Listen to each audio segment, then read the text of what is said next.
I spent 3 jam-packed days in the central part of New Zealand's North Island, between the literal hot spot that is Rotorua and the nearby coastal city of Tauranga. While there, I visited the country's top tourist attraction, the Hobbiton Movie Set.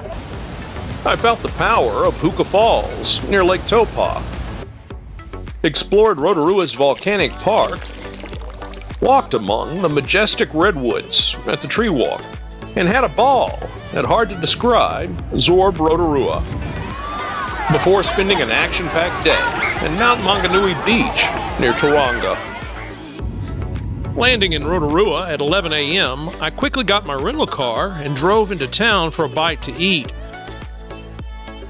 A quick walk up and down Eat Street, and my choice was clear.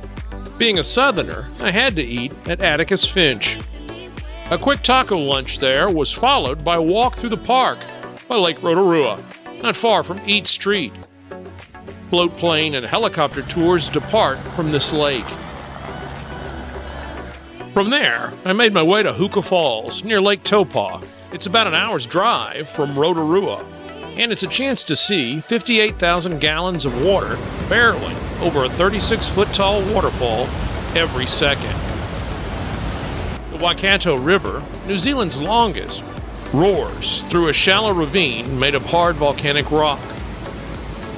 This natural fire hose blasts water over Huka Falls into a large pool frequented by thrill-seeker-filled jet boats.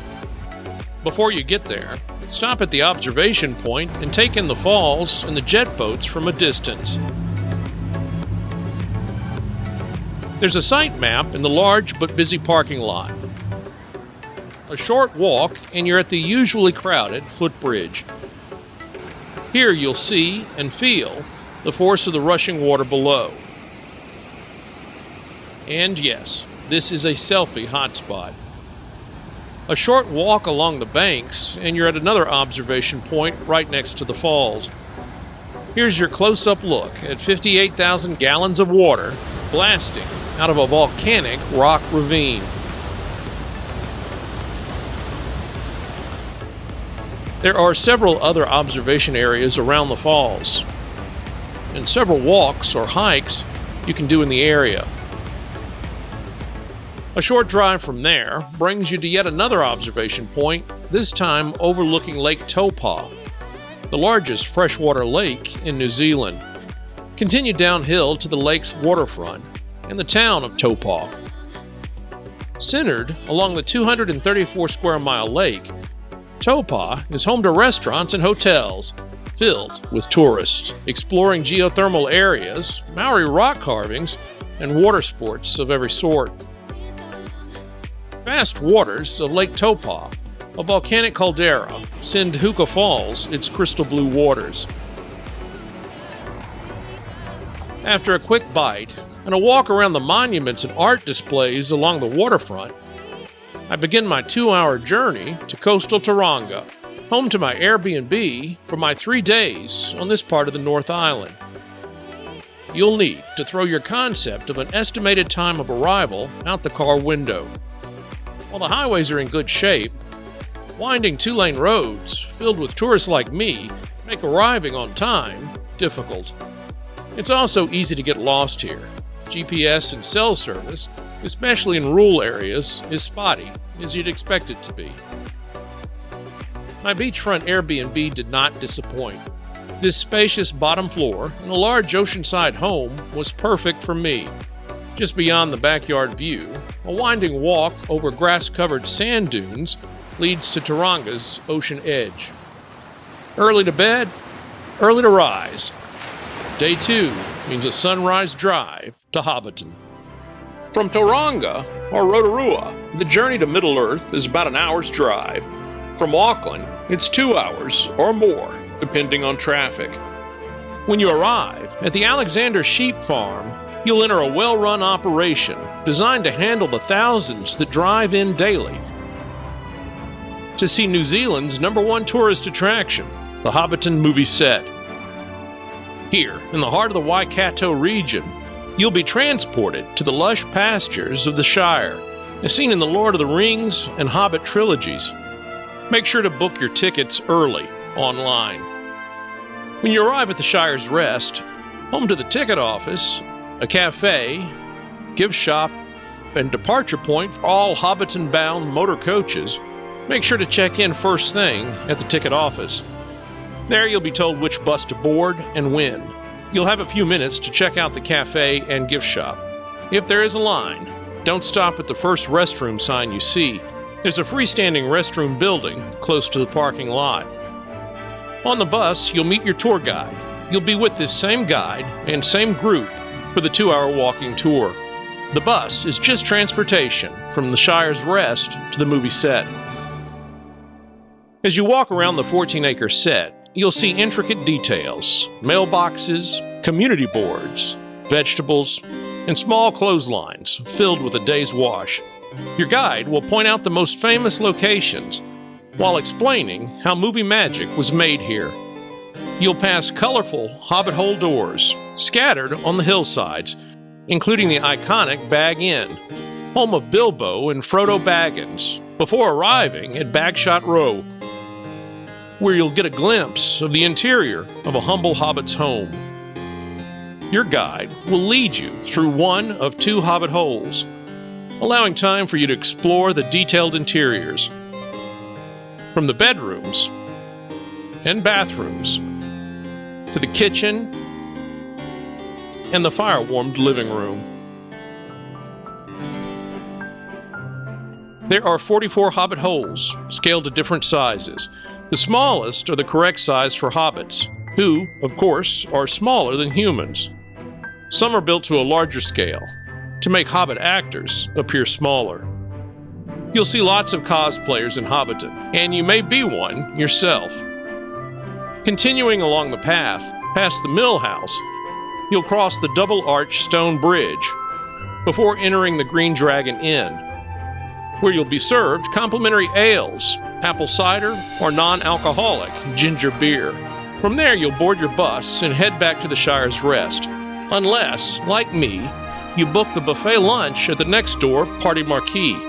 Here, the painted canvas exterior hints at the festive atmosphere inside. Seated at long tables, lunch is served buffet-style from a themed table filled with hobbit fare. This large family-style meal is the perfect way to end a Middle-earth adventure. It's easy to see why acclaimed director Sir Peter Jackson fell in love with this place and made it the Shire. After grabbing a dessert to go at the Shire's Rest Cafe, I made my way to Rotorua. My first stop there was at Zorb Rotorua, a place that begs explanation. Sliding around inside a giant water-lubricated inflatable ball as it rolls down a North Island hill probably isn't on your bucket list. But at the very least, watching it happen certainly should be. This oddball fun, invented in New Zealand, has bounced its way around the world, creating Zorb enthusiasts in the US and in other countries. But in New Zealand, Rotorua is the only place you can see or experience this homegrown craze. Looking like massive transparent beach balls, Zorbs were originally intended for beachside use, but the inability to control them, to keep them from floating off in the ocean, landed them in these carved-out tracks on this hill overlooking Lake Rotorua. Here you'll find a large parking lot in front of a main building that houses a ticket office, changing rooms, and an observation deck. Offering epic views of the lake, there are 4 tracks to choose from, and a variety of ticket options. If you're not up for the ride, enjoy the view from the deck as Zorbs bounce, wobble, and weave their way to what can only be called the birthing zone. No matter how many times you see it, it's hard not to laugh as soaked riders pop out of these water-filled balls of fun. The other part of this fascinating experience is the well-engineered way Zorbs are returned up the hill. There are a lot of things to see and do in Rotorua. You could spend several days here and hardly make a dent in a to-do list. The unescapable smell of sulfur, clouds of steam, and volcanic activity are a natural part of life here. Sitting in the Pacific Rim of Fire, Rotorua is one of the most active geothermal areas on Earth. It's filled with attractions, from mud pools, hot springs, and luxury spas to a legendary geyser, and a Maori village filled with history and folklore. Most attractions charge admission fees, but in the very heart of Rotorua sits Kuiraa Park, a large, pre-public park, boiling, steaming, and waiting for you. This large geothermal reserve features bubbling mud pools, a steam-filled crater lake, rock formations, steam vents, beautiful gardens, and hot pools for your tired feet that are more than worth your attention. Spacious walking paths connect all the sites. Street parking is available on streets around the park's perimeter, but there's a parking lot on the backside of the park that makes finding a space a lot easier. Other geothermal areas offer more colorful waters, caves, and even a geyser, but if cost, time, and location are issues, this park delivers a volcanic postcard that's more than worth seeing. Not far from the park, on the outskirts of Rotorua, sits the Redwood's Tree Walk, home to 15 acres of 121-year-old, naturalized coastal redwoods.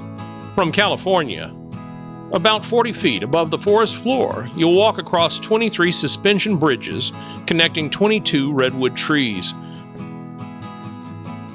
The platforms around these trees highlight the history and environmental significance of the fern-covered forest floor and these skyscraping giants, the tallest of which stands at 246 feet. The tree walk takes an average of 30 to 40 minutes to complete. As always, it's best to book tickets online, but I was able to find a daytime ticket last minute at the ticket office. This place checked all the boxes for me, a nature-filled New Zealand experience, complete with swinging bridges and bird's-eye views. My Swiss Family Robinson fantasies easily came to life here. As cool as this daytime experience was, the nighttime walk that does cost more is said to be extraordinary, as lights and wooden lantern sculptures turn this forest into a dreamscape. If you have time, there are mountain bike tracks and walking trails to explore here, too. My third day in the central part of the North Island was centered on Mount Maunganui, just a short drive from my Tauranga Airbnb. On this day, Mount Maunganui Beach was playing host to the New Zealand Surf Lifesaving Championships. Known as the Nationals, this event attracted nearly 1,400 athletes from 47 surf lifesaving clubs. Divided into age groups, they competed in surf swims, board races, ski paddling, canoeing, beach sprints, and on surf boat crews, all in hopes of becoming the next national champion. The Nationals provided an ideal atmosphere for exploring this beach, its island, and the mount that towers over the entire region. From the wide, winding beach walk, it takes no time to get to the sand.